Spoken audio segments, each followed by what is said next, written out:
Olá, internautas! Estamos começando aqui mais uma TV Web e hoje o tema da TV são as mídias na educação. E, assim, até é interessante dizer que é um assunto que está saindo bastante. A gente teve agora no domingo, na Folha de São Paulo, um encarte de educação justamente falando sobre esse assunto. Então, hoje a gente convidou duas pessoas que estão bem envolvidas nisso, né? E sempre lembrando que esse programa da TV Web, ele é uma iniciativa do EducaRede, que é um projeto da Fundação Telefônica, né, em parceria com a EI. Então, aqui hoje nós temos os nossos convidados, a Cristiane Parente, que é coordenadora do programa Jornal Educação, da Associação Nacional de Jornais. Obrigada, Cris. Obrigada a vocês pelo convite. E o Alexandre Sayad. É isso? Acertei? Mas o Alexandre é o secretário executivo da Rede CEP, que é uma rede de experiências em educação, comunicação e participação no Brasil todo. Então, é super importante que vocês participem. Como eu estava dizendo dessa matéria que saiu na Folha de São Paulo, que foi super interessante para fazer a deixa, na verdade, a maior preocupação dos pais, por exemplo, é de procurar escolas que usem a tecnologia mais como embasamento metodológico, não é? Porque as escolas, elas possuem softwares bons e bons materiais, mas e como fica a metodologia, né? Então, a matéria fala muito sobre isso e é interessante a gente lembrar que o grande mestre da sala de aula é sempre o professor, não é? Por mais que a tecnologia seja de ponta, a gente precisa acompanhar isso de perto. Então, internautas, participem, interajam. Nós temos a Mariana aqui para responder no Twitter e no chat. E quando tiverem as perguntas, ela vai perguntando para a gente, ela vai passando para a gente. Eu vou começar com a Cris. Cris, como é que surgiu esse programa, Jornal da Educação? Qual foi a intenção dele, quando você começou, quando você se envolveu, quanto tempo que ele tem? Conta um pouquinho para a gente. Então, o programa Jornal da Educação, o primeiro programa no Brasil, ele surge em 1980 com o Zero Hora. O Zero Hora, junto com escolas no Rio Grande do Sul, com professores, resolve criar um programa de formação de leitores, né, e de leitores que, a partir do uso do jornal, né, levando o jornal para a sala de aula para trabalhar os conteúdos, né, geografia, português, matemática, mas também estimulando a leitura dos alunos. É nesses termos que começa o programa Jornal da Educação no Brasil. E em 92, a Associação Nacional de Jornais, ela cria a Coordenação Nacional do Programa em Brasília, que é onde eu fico, para coordenar todos os demais projetos que existem no Brasil. Hoje nós temos cerca de 60 programas espalhados no Brasil e nós temos hoje no mundo inteiro programas, são mais de 90 países do mundo inteiro que desenvolvem um programa de jornal de educação e existe a coordenação mundial, que é o Newspaper in Education, que fica na Associação Mundial de Jornais. Hoje o programa ele já mudou um pouco a característica, não é? Nós não trabalhamos apenas com conteúdo em sala de aula, a gente acha que o jornal ele deve ser trabalhado não só como ferramenta, mas também como objeto de estudo, quer dizer, o que é o jornal, como é a produção de uma notícia, que subjetividades existem por trás disso, a diferença entre fato e notícia, e também a produção de jornal escolar. Então, a gente trabalha o jornal nessas três pontas dentro do programa Jornal e Educação. Poxa, muito interessante. Então, ele tem esse reconhecimento internacional, enfim, você comentou, isso é muito bacana para a gente, né? Bem legal. E você, qual que é a importância, assim, de trazer o jornal e essas mídias para dentro da sala de aula, assim? O que você nos diz, assim?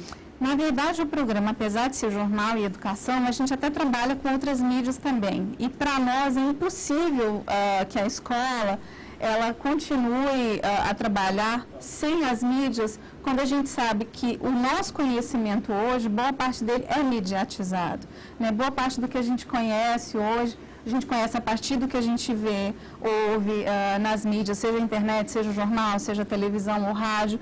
E além dessa mediação que as mídias fazem, ainda tem a mediação da família, dos grupos de amigos, da igreja, enfim. Então, é importante trabalhar as mídias para formar não só leitores, mas para formar cidadãos que sejam mais críticos em relação ao seu contexto, que sejam mais críticos em relação à própria mensagem que eles estão recebendo, seja do jornal, seja da mídia, que eles têm de outra mídia, que eles tem uma possibilidade, inclusive, de confrontar notícias, jornais diferentes, meios de comunicação diferentes, para ver que fonte foi ouvida, que fonte não foi ouvida, por que esse jornal está dando de um jeito e outro jornal não. Assim você vai construindo, vai ajudando esse aluno, vai ajudando a ter uma discussão na escola sobre essa diferença do fato para uma notícia. Né? E que o que está num jornal, ou na televisão, ou na internet, num blog, num site, não é exatamente a realidade, mas uma das possíveis visões, um dos ângulos daquele fato. Né? Não é fato, não é igual a notícia. Claro, né? Claro, isso é importante mesmo. Né? Alexandre, então conta pra gente, são 13 projetos no Brasil todo, como que é?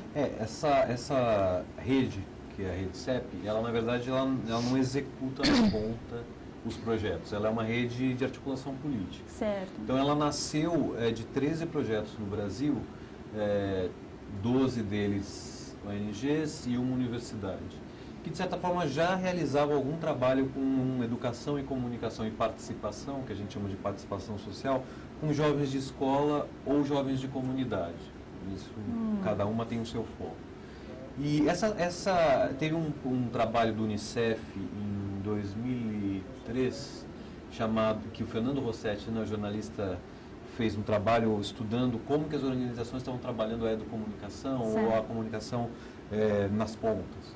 E uma das conclusões desse livro, que eu editei, eu peguei o trabalho dele e transformei num livro, era que as organizações politicamente estavam trabalhando pulverizadas, o que ele chamou de guerra de guerrilhas. Quer dizer, na verdade, as experiências estavam acontecendo nas pontas, com o poder público, mas elas não se enraizavam na política pública, eram experiências pontuais. Então, é quase que um enxugamento de gelo, assim, das questões da escola, né? O que a Rede CEP nasceu da organização dessas próprias pontas. Elas se articularam numa rede para que a incidência sobre política pública fosse mais efetiva, para que esse tema, né, da comunicação na sala de aula virasse um tema de política pública, e não mais um tema daquela comunidade em Niterói, daquela em Recife, daquela em Fortaleza. Eu, na época, era diretor da Cidade Escola Aprendiz em São Paulo, eu larguei para assumir essa secretaria executiva. Então, ela vem, desde então, articulando políticas públicas, levando para uma esfera um pouco maior essa experiência que, de certa forma, é pulverizada e pontual.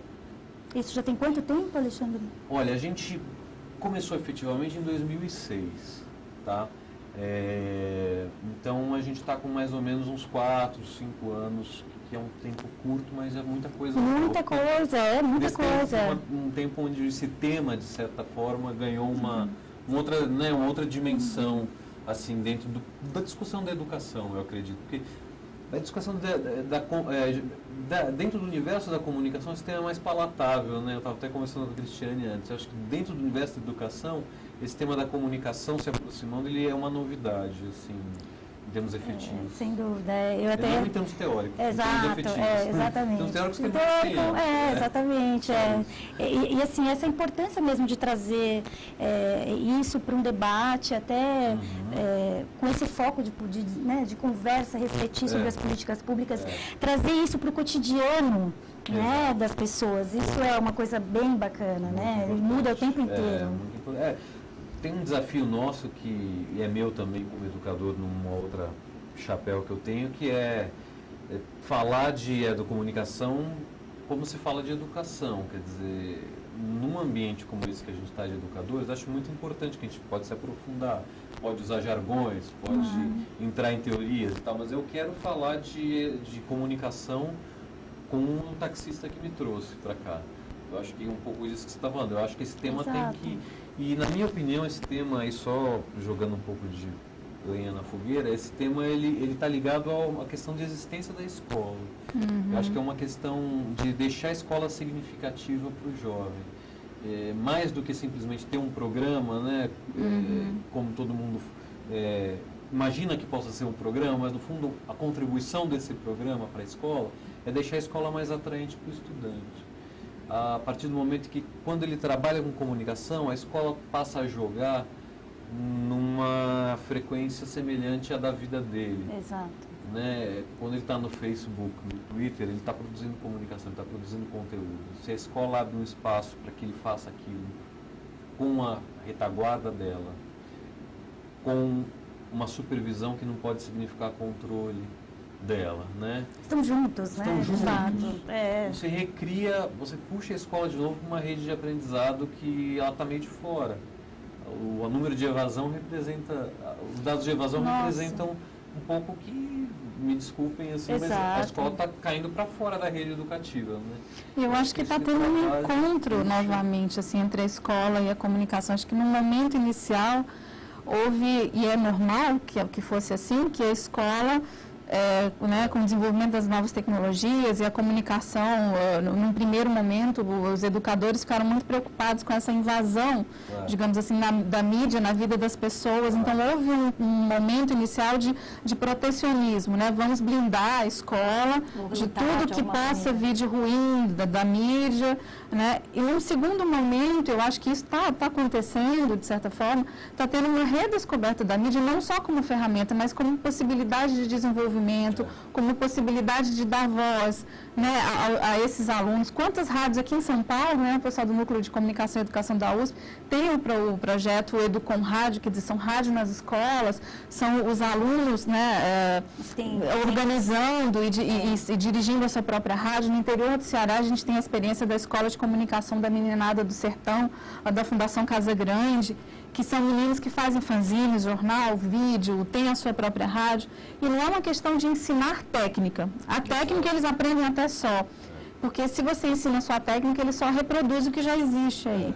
Eu acho que é você ter uma formação para professores e uma formação para os alunos, para que eles comecem a entender melhor o poder e a força da imagem, da palavra, para que eles, inclusive, aprendam a se colocar e possam utilizar essas mídias a partir da sua própria linguagem, não da linguagem dos outros, né, que eles encontrem a sua linguagem. Então, acho que isso é fundamental. Né? E o trabalho da RedeCep também é um barato, muito bacana. A gente, como programa Jornal Educação, já levamos Alexandre, professores Mar Soares da USP, para nossos encontros, já visitamos a Cipó, né, em Salvador, que é uma ONG que tem um trabalho lindo. Então, a gente tem aprendido muito com o que o pessoal da RedeCep está fazendo.